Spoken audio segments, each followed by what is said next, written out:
What is the best memory that you have growing up in America?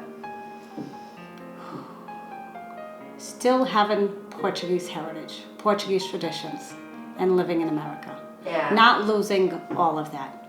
As great as America is, it's great to have traditions that are not American. My name is Mary Lou. I'm 61 years old and I'm child number 2. Sir Arrudas, age 54, and child number 7. Sergio Gregorio Arrudas, I am 50, number 10. I'm the double-digit kid. My name is Alcina Lewis. I am 49 years old and I am the 11th child. Hi, I'm Maria. I'm 47 and I am child number 12. My name is Joe Arrudas. I'm 46. I'm the lucky 13th child. My name is Lori. I'm 42 years old and I'm number 14 in line. I lived in Portugal until I was 15. I turned 16 when I got here. I lived in Portugal almost 6 years. I was 4 years old when we came here. We came here to be with our grandparents and our aunts. They were all here. We're the only ones that were there. Parents wanted a better life, I guess. One thing I do remember is when the roof of the house, which was not long before we came here, caved in, and I was sitting on a sewing machine and all the dirt fell on top of me, and my oldest brother pulled me away so the beam did not hit me. The best memory growing up would probably be Christmas time and Thanksgiving. Thanksgiving, everybody would be together, and then Christmas, I would have all my cousins come over, all my brothers and sisters who had children around my age would come over, and we would sing and dance with pots and pans to each other's houses. It was great. Oh, there used to be a big hole in the backyard, and I thought it was a pool, but it was a cesspool. You know, I found that out a couple of years ago. As a child, I probably used Portuguese more than English. I was actually home for about a year before I started school, so I watched Mr. Rogers' Neighborhood and Sesame Street every day, and that made learning English much easier. Oh, I learned English through Mr. Rogers' Neighborhood, swear to God. He came in December, and I didn't go to school till September.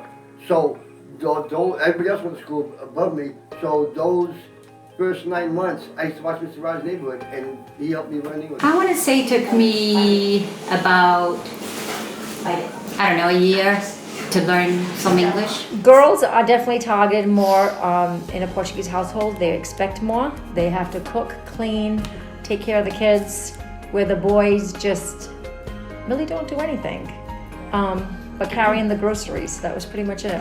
Girls did all the laundry, did the cleaning, boys just went out and came in to eat.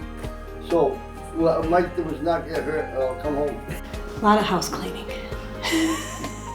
I was considered the spoiled brat, but I really wasn't. I was the baby sister, so I pretty much got everything and didn't really have any hand-me-downs.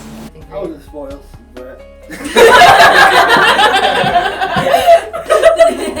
At the age of 17, I would get up in the morning, pretty much go to school. Couldn't really do much after school unless I was working. I was still in high school at the time, so I'd go to school, and then I'd have to, go to work for a couple hours and then come home and do the same. Yeah, so I had a job at the time, anyways, like right through high school, all 4 years. I would wake up, go to work, come home, and then go to evening classes. I would wake up, go to school, most of the time go to work after school. That's pretty much it. There wasn't very much. Just starting as like an immigrant, I guess they would call us greenhorns and other names, but then that was only the first, like 4th grade, 5th grade maybe. Then by 6th, 7th grade it was all right.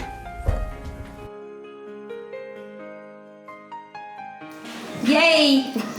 Moving to America, I got very excited because we were gonna come and see grandparents, my aunts, my uncles, my cousins.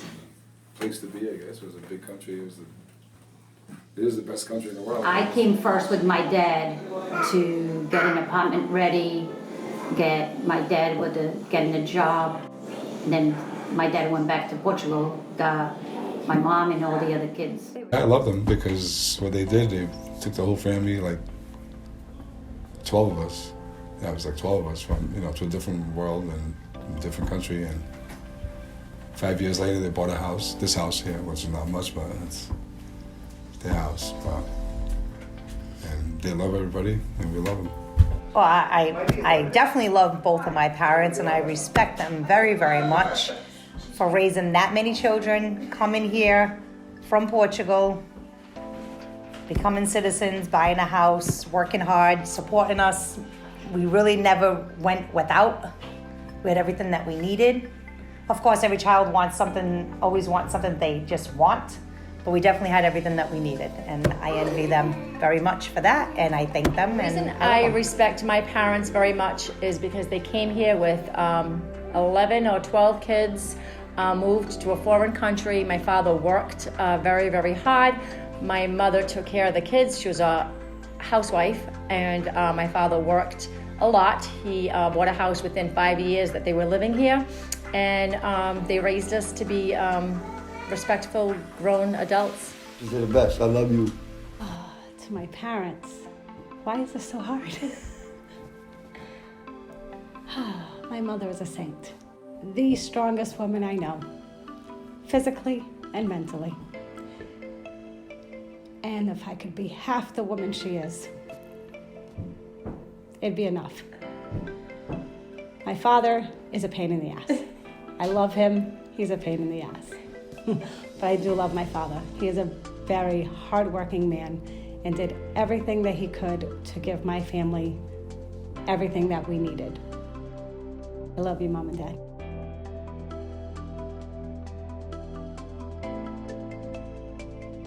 We love you, Boo-Boo and Boo-Boo.